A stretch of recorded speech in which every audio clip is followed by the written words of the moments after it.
5월 22일 새벽 설교 본문 말씀은 신명기 22장 1절에서부터 12절 말씀입니다. 신명기 22장 1절에서부터 12절 말씀 함께 봉독하겠습니다. 내 형제의 소나 양이 길 잃은 것을 보거든 못 본 채 하지 말고 너는 반드시 그것들을 끌어다가 내 형제에게 돌릴 것이요.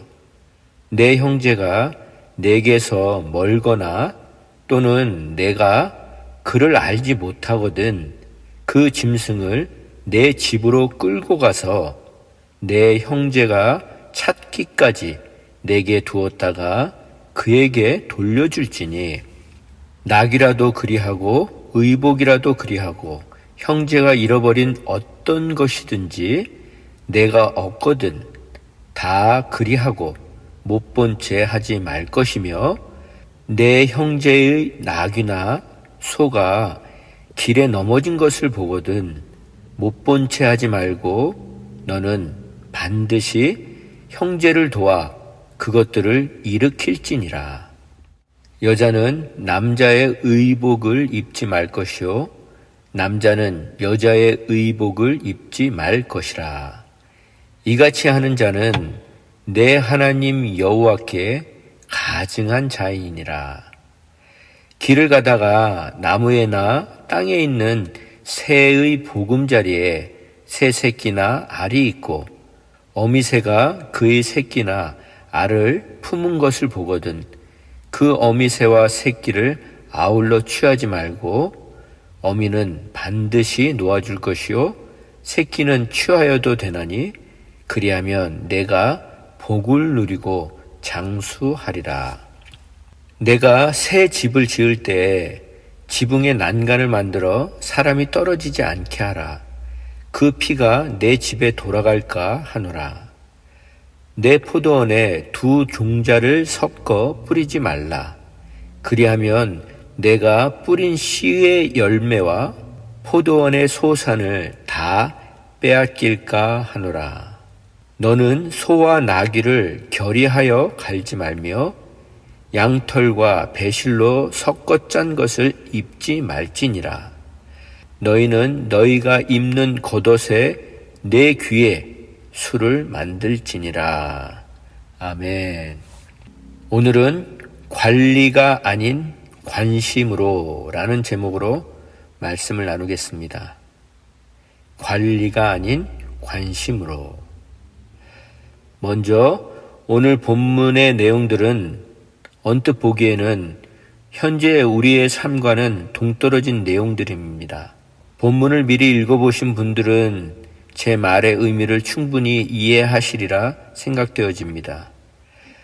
이런 현실적이지 않고 공감이 안 되는 내용이라는 생각 때문에 설교 준비가 쉽지 않았습니다.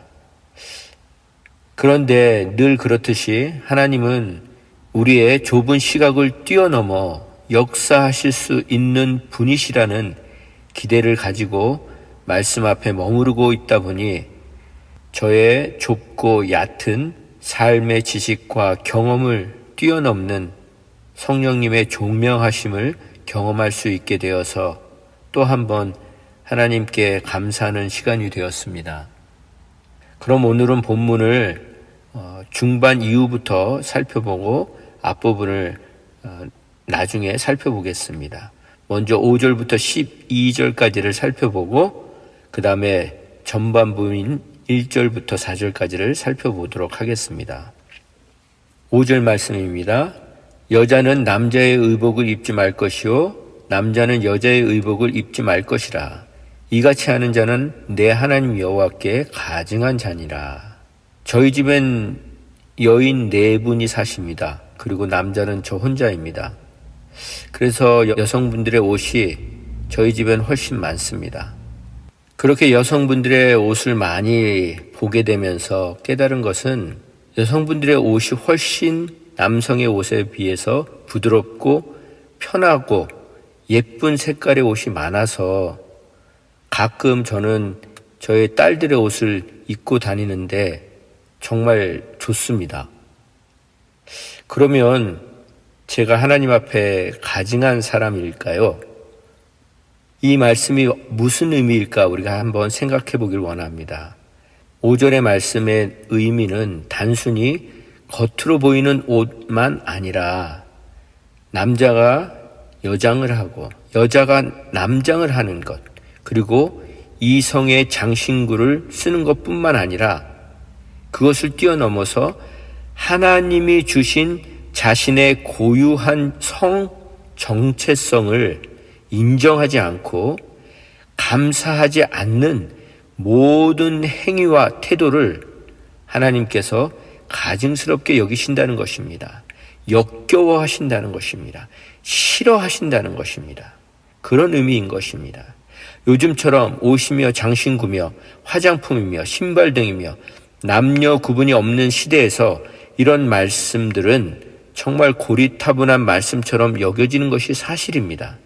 그러나 여성은 여성다울 때, 남성은 남성다울 때가 가장 보기 좋고 아름다운 것입니다. 그럼 무엇이 여성다움이며 무엇이 남성다움입니까?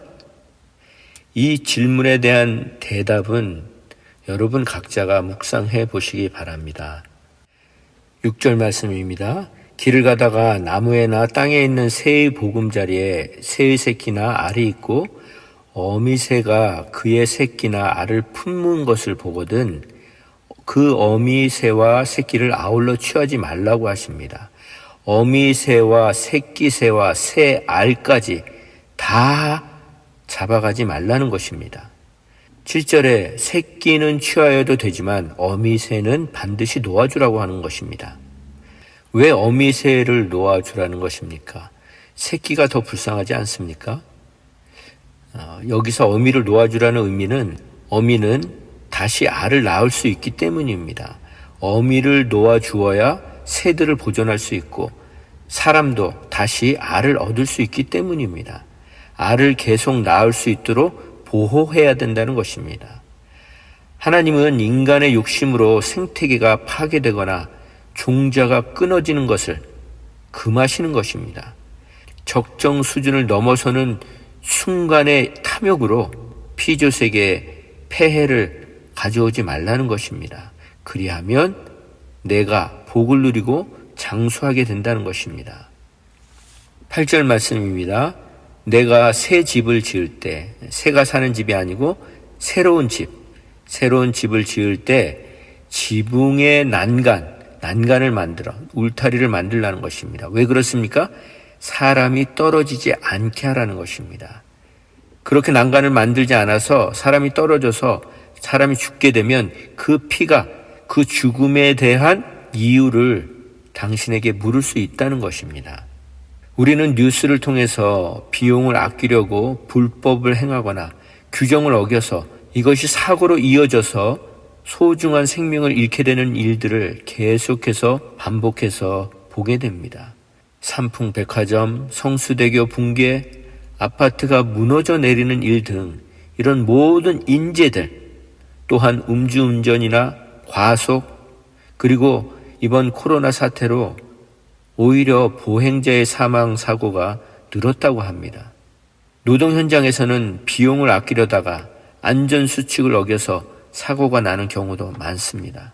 이런 모든 인재, 사람을 통해 일어나는 재난들의 원인은 바로 생명 존중 사상의 결핍에서 온다는 것입니다. 남의 생명을 귀하게 여기지 않는 데서 온다는 것입니다. 이런 이기적인 일들을 하지 말라는 말씀입니다. 9절 말씀입니다. 내 포도원에 두 종자를 섞어 뿌리지 말라. 그리하면 내가 뿌린 씨의 열매와 포도원의 소산을 다 빼앗길까 하노라. 그렇게 두 품종을 섞어서 심으면 농작물뿐만 아니라 포도원의 열매도, 포도밭의 열매도 더럽혀진다는 것입니다. 그렇게 하면 결국은 얻는 것이 없다는 것입니다. 10절 말씀입니다.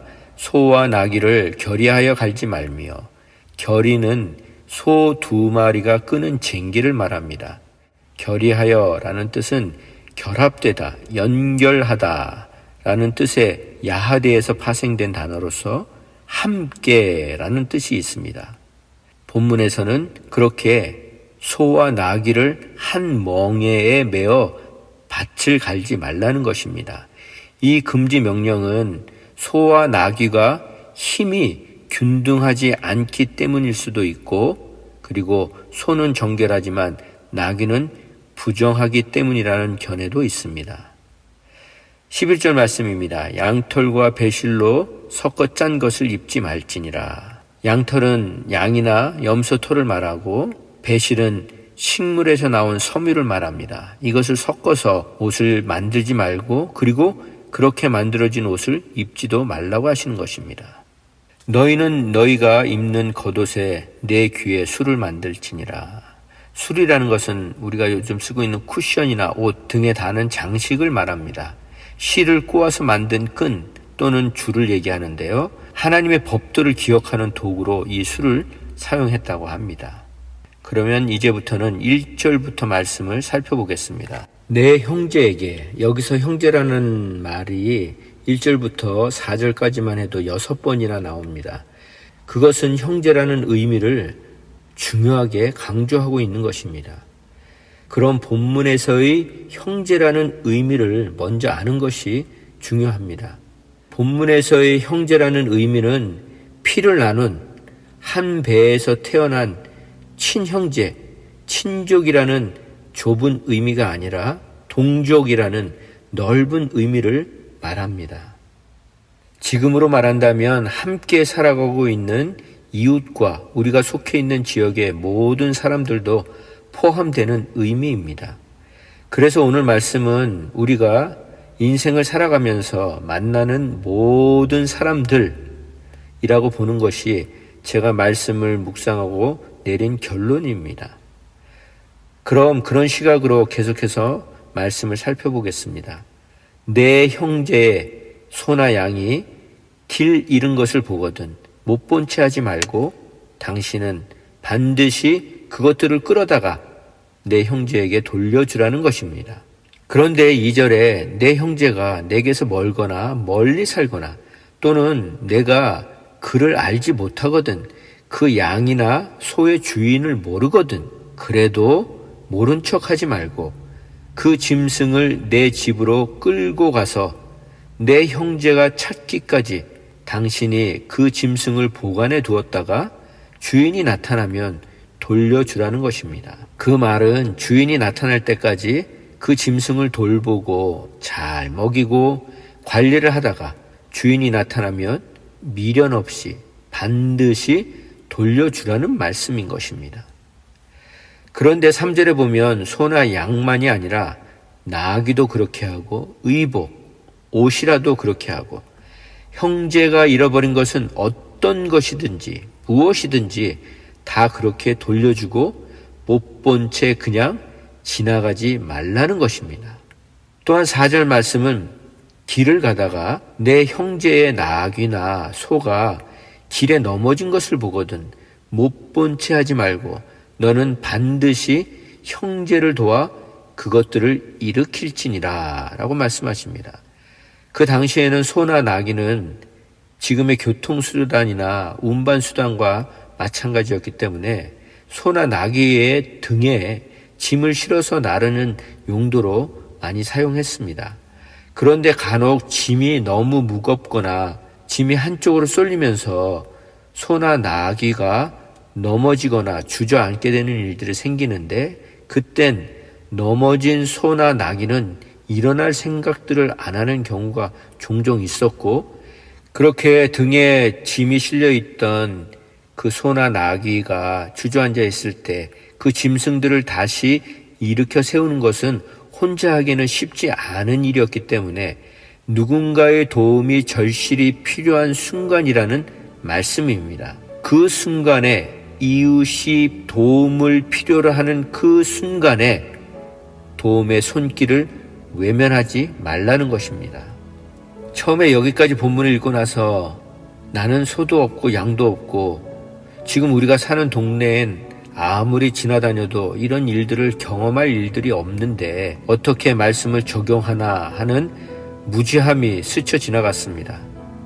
그러나 이 말씀의 내용은 내 형제라는 단어에 열쇠가 있음을 깨닫게 해주셨습니다. 우린 형제자매라는 단어를 너무 쉽게 사용합니다.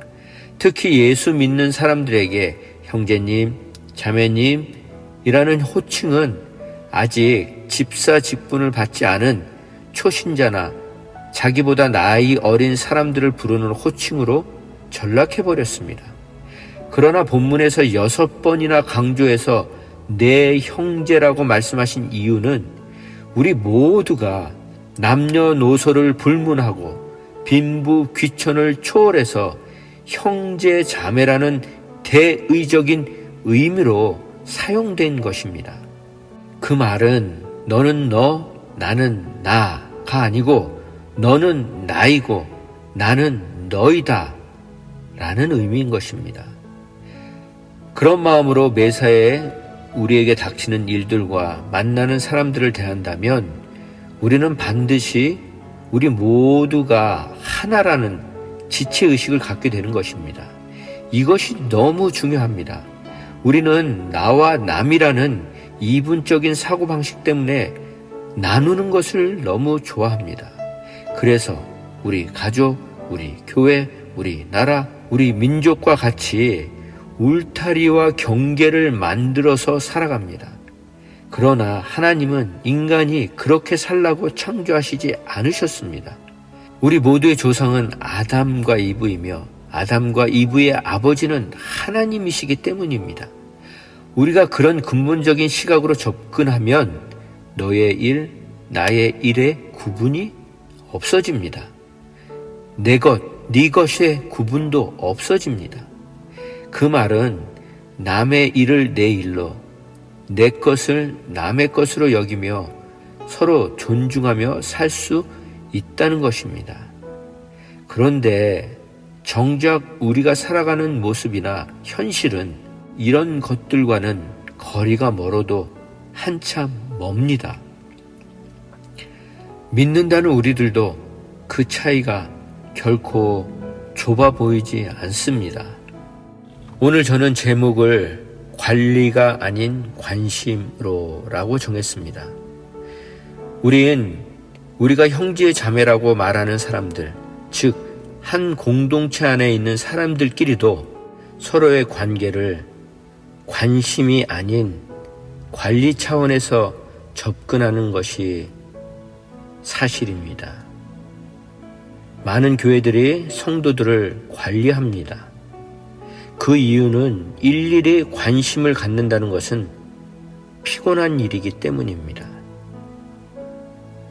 내 양도 아니고 내 소도 아니고 내 소유도 아닌데 그들이 길을 잃고 방황한다고, 집을 잃고 길거리에 나 앉게 되었다고, 그리고 그런 그들을 도와주는 일은 내 시간과 물질과 에너지를 써야 하는데 밑빠진 독에 물 붓기 같은 일인데 도와주고 나서도 되돌려 받을 것도 없는 일을 자처하느니 못 본 척하고 관심을 접고 사는 것이 오늘 같은 현실에서 살아남는 지혜라고 생각을 하는 것입니다. 그런데 오늘 말씀은 반복해서 못 본 채 하지 말라는 것입니다. 그리고 이 말씀을 예수님은 신약 성경에서 다시 여러 번 분명하게 강조해 주십니다. 누가복음 6장 31절에 남에게 대접을 받고자 하는 대로 너희도 남을 대접하라고 하셨습니다. 마태복음 10장 42절 말씀에는 누구든지 제자의 이름으로 이 작은 자 중 하나에게 냉수 한 그릇이라도 주는 자는 내가 진실로 너희에게 이르노니 그 사람이 결단코 상을 잃지 아니하리라 라고 말씀하셨습니다. 냉수 한 그릇이라도 대접하라고 하시는 것입니다. 그런데 대부분의 사람들이 대인 관계를 할 때 이렇게 인간에 대한 영혼에 대한 관심이 아니라 관리 차원에 머물러서 살고 있습니다. 오늘 본문의 말씀은 그렇게 살지 말라는 것입니다.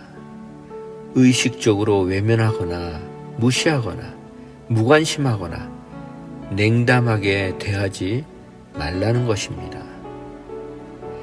말씀을 마무리하겠습니다. 여러분은 지금 형제 자매들을 대하실 때, 이웃들을 대하실 때 관리를 하고 계십니까? 아니면 관심으로 대하고 계십니까? 저는 다시 기존 교회로 돌아오고 싶지 않았던 이유 중에 하나가 바로 오늘 본문에서 말하고 있는 메시지와 상충되는 모습들을 너무 많이 경험해 보았기 때문이었습니다. 대부분의 교회들이 담임 목회자는 부사역자들이 성도님들에 대한 관심을 갖는 것을 원하지 않습니다. 아니, 싫어합니다. 대신에 잘 관리만 해주기를 바랍니다. 그래서 부사역자들의 역할은 담임 목회자가 원하는 관리만 하다 보니 제대로 된 사역을 할 수가 없습니다. 성도분들에 대한 관심을 갖다 보면 마치 관리하려는 듯한 오해를 받게 되기 때문입니다. 그것이 대부분의 교회들의 모습이고 부사역자들의 딜레마입니다. 그럼 지금 우리 공동체의 모습은 어떻습니까? 다릅니까? 아니면 같은 것 같으십니까?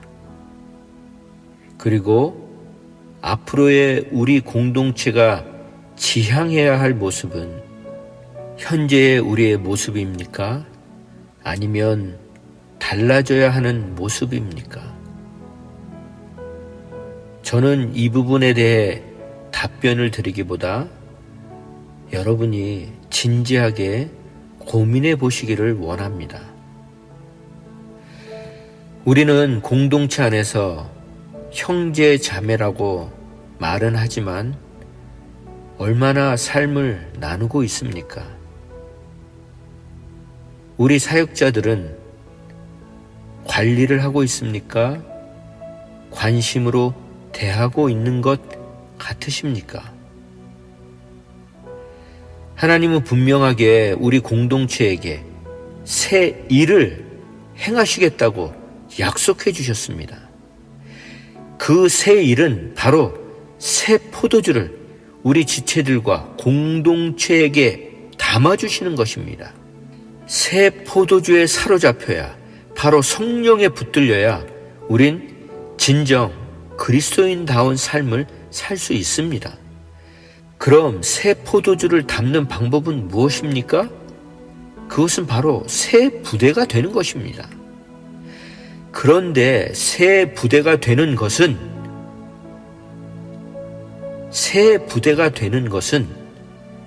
하나님의 몫이 아니시고 우리의 몫입니다. 우리의 역할이고 우리의 노력이 필요한 것입니다.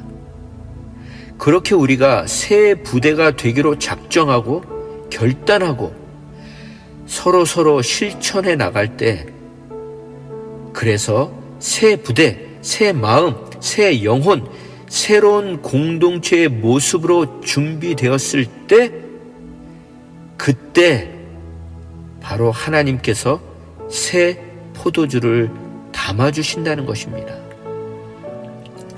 그 새 부대가 되는 방법 중에 하나가 바로 관리가 아닌 관심으로 변화된 삶입니다.